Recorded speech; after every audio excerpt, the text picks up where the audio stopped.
গোটা বাংলাই এখন গেরুয়াময়। বিধানসভার 18তম অধ্যক্ষ হিসেবে বিনা প্রতিদ্বন্দ্বিতায় নির্বাচিত হন কোচবিহারের বিজেপি বিধায়ক রথীন্দ্র বসু। বিজেপির 207 জন বিধায়কই রথীন্দ্র বসুর সমর্থনে ভোট দেওয়ার পর তাকে বিধানসভার অধ্যক্ষ হিসেবে ঘোষণা করেন প্রোটেম স্পিকার তাপস রায়। স্পিকারের দায়িত্ব নেওয়ার পর বৃহস্পতিবার শিলিগুড়ির জেলা পার্টি অফিসে সম্বর্ধনা দেওয়া হয় রথীন্দ্র বসুকে। পরে সিএনএর মুখোমুখি হয়ে তিনি বলেন, এর আগে তৃণমূল কেন কোনো রাজনৈতিক দলই উত্তরবঙ্গের দিকে নজর দেয়নি, আর তাই ভারতীয় জনতা পার্টিকে দুহাত ভরে আশীর্বাদ করেছে উত্তরবঙ্গের মানুষ। আচ্ছা রথীন্দ্র, এই যে উত্তরবঙ্গ বরাবর বঞ্চিত বলা হতো এবং আমরা দেখতাম যে বামফ্রন্টের আমলে কি তৃণমূলের আমলে কি এতটা গুরুত্ব পেত না, এই যে বিধানসভার স্পিকারকেও উত্তরবঙ্গ থেকে কতটা ভালো লাগছে, নিজেও তো আপনি উত্তরবঙ্গের বাসিন্দা। দেখুন, এই যে কনসেপ্টটা ছিল, কনসেপ্টটা উত্তরবঙ্গের অন্যান্য দলগুলোর নজরই দিত না, আর সেই জন্যই উত্তরবঙ্গের মানুষরা ভারতীয় জনতা পার্টিকে দুহাত ভরে সমর্থন করেছে।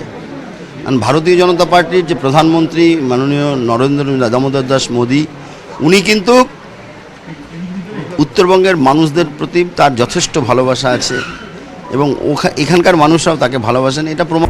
উত্তরবঙ্গের উন্নয়নের দিকে বিশেষভাবে নজর দিচ্ছেন প্রধানমন্ত্রী নরেন্দ্র মোদী।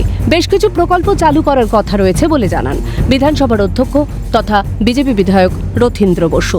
এবং উনি কিছু পরিকল্পনা নিয়েছেন, প্রকল্প নিয়েছেন, সেই প্রকল্পগুলো উনি কাজ করবেন, প্রকল্পগুলো চালু করবেন এখানে, এবং এখানকার মানুষ যে কথাগুলো বলে সেই কথাগুলো আমার মনে হয় আগামী দিনে আর বলবেন না। বিধানসভায় বিরোধীদের সমমর্যাদার কথা বলেছেন মুখ্যমন্ত্রী শুভেন্দু অধিকারী। এই বিষয়টিকে সামনে রেখে রথীন্দ্র বসু স্পষ্টই বলেন, এখন থেকে নবনির্বাচিত বিধানসভা চলবে আইন মেনে, এখানে বিরোধী কণ্ঠ রোধ করা হবে না।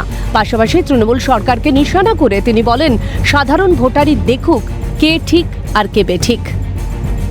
তো এইবার আপনি স্পিকার এবং শুভেন্দু অধিকারী বলেছেন যে বিরোধীদেরকে সমমর্যাদা দিতে হবে, এই ব্যাপারটাকে না, আমরা প্রথম দিনই বলেছি যে বিরোধীদের যে স্পেস পাওয়া উচিত অ্যাকর্ডিং টু ল, সমস্ত স্পেস আমরা দেবো, কারণ আমরা গণতন্ত্র চাই, গণতান্ত্রিক পরিবেশ চাই।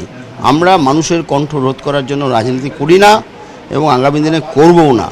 আমরা ওপেনলি যাতে মানুষ গণতান্ত্রিক ব্যবস্থা মেনে নেয় সেই জন্য, কিন্তু তাই বলে নুইসেন্সই করবে সেটা কিন্তু মেনে নেওয়া হবে না।